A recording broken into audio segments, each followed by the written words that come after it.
So let's get into what is the big deal with Nikki Cross. Now everybody keeps pointing her to her what happened when she was appointed to the Sanity faction back on NXT, and that's technically her own relevance. So they've been tagging with Alexa Bliss with two forgettable tag title reigns, getting booked under WrestleMania. She comes over getting jobbed out by Alexa Bliss twice, and now she comes over whining that she got a bachelor's and a master's.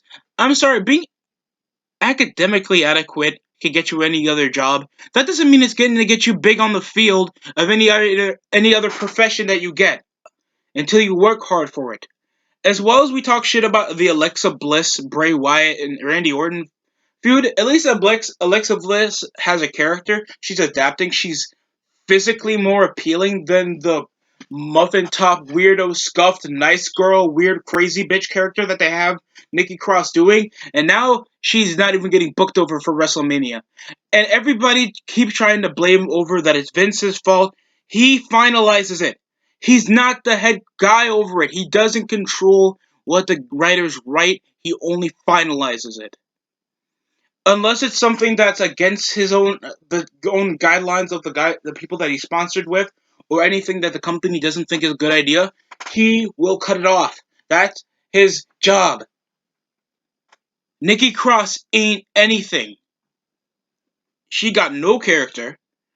Her look is definable fat skinny little girl crazy bitch weirdo with no charisma, and she comes around toting around that you have a master's and bachelor's, finalizing that that means you have a right than any other woman on the roster to be booked over WrestleMania.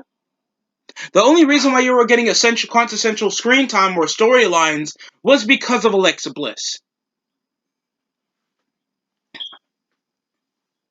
I got a bachelor's. I'm halfway through my master's, and I'll get a PhD. If I want to, I'm qualified for a personal trainer and a gym instructor, so go be that if you're bitching this much over creative differences. Now, I understand not a lot of people are going to get that, even though they are really talented in WWE. That doesn't mean they're talented enough to stay on television. That means they're not talented enough to have a good character. That doesn't mean they're talented enough over as a wrestler.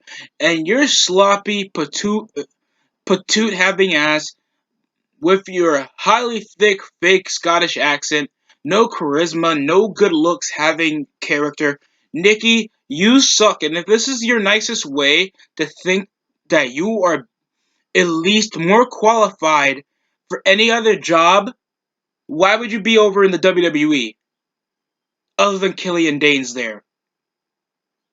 This is just whining over the stuff that gives women in the WWE a bad rap, like this overqualification, feminist, fake PDR, privileged BS that made the Divas Revolution flop, your only women's pay-per-view to flop, your your main event of WrestleMania 35 flop because you guys put up too much hype over for yourselves and nobody still knows who you are. Like literally, tell me any major storyline other than Alexa Bliss that actually gave Nikki Cross some screen time. And she comes here saying that she wants to wrestle, she wants to entertain. What is entertaining about you? You have a weirdo, scuffed little baby arm, weird Scottish gimmick, and all you are is crazy. That's all your character is. You had minimalist matches that only the other women get over off you, and the only reason that you're even quintessential in conversation was because you were part of that major 6 NXT flop, and only 2 guys got over off that, and I think that was Otis. One of those were Otis and Ricochet, I guess. Like majority are either released or on main event or back on NXT. But she's saying like I can do all this stuff. That doesn't like bring any adequacy that you are the type of thing that's going to get WWE to continue having you if you just come around just saying that she's halfway to qualifying for this. So it's demoting yourself from doing anything else. Like, go do it then. But she comes here saying that she wants to wrestle. Like, you suck, Nikki. If you were released, who's gonna say that they'll ever miss you other than like vocal minority hardcore fans, your own husband, or anybody else that thinks that Sanity was wasted potential? You had forgettable matches over with Asuka that you lost to. You come around doing Finn Balor like crawling over Alexa Bliss. I mean, like Finn Balor to Aleister Black. That was like nothing. And then the only like thing was Alexa Bliss putting you in the Moment of Bliss segments, putting you over storylines. Like she's built like Jordan Grace light. Like if she lost weight but didn't actually think of actually having a definable figure. She wrestles poorly. She has no character or definable personality. She has no crossover ability, and her charisma is. I'm sorry if that's a burial, but if you're always like telling me that these are amazing talent, so why do we forget them in at least a year or so when they get released? Because they really weren't that effective or had any other definable character that's going to make them an unforgettable part of the show. When Batista quit the WWE, that's losing an immense star power. That's missing a superstar. That's missing a cool wrestler. That's missing a guy that we know could wrestle any other guy on the roster and make money out of that. Trish Stratus back in 2006, that's missing a part of wrestling, a female wrestling. They're missing star power, sex appeal, eye candy, profit, a good wrestler, a nice actor, and a nice looking woman. Like that's what you miss. I mean, sure, we still had like hot chicks. We still had women like Maurice, Beth Phoenix, Candice Michelle, uh, Mickey James, Lita, still there in that time. I think until she retired. She retired later back in November because Trish Stratus' last match was Unforgiven.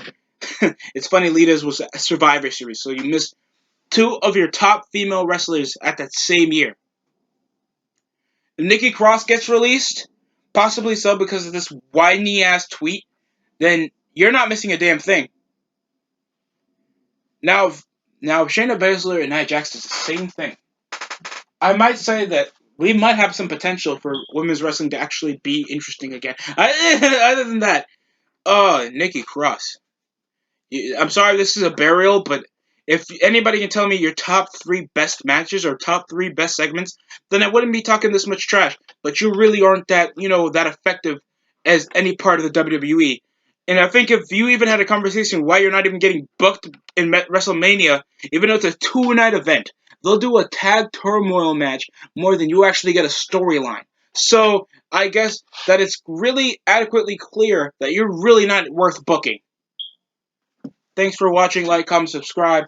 If you want to hear more of these harsh words, because I'm really trying to keep it real, or at least trying to be, logical on why WWE or any other companies won't be doing stuff that you want to happen, because it's not really making a lot of sense if you put it in perspective. You really got to think because, maybe it's because of me that I'm not going to WrestleMania or something like that. Other than that, thanks for watching.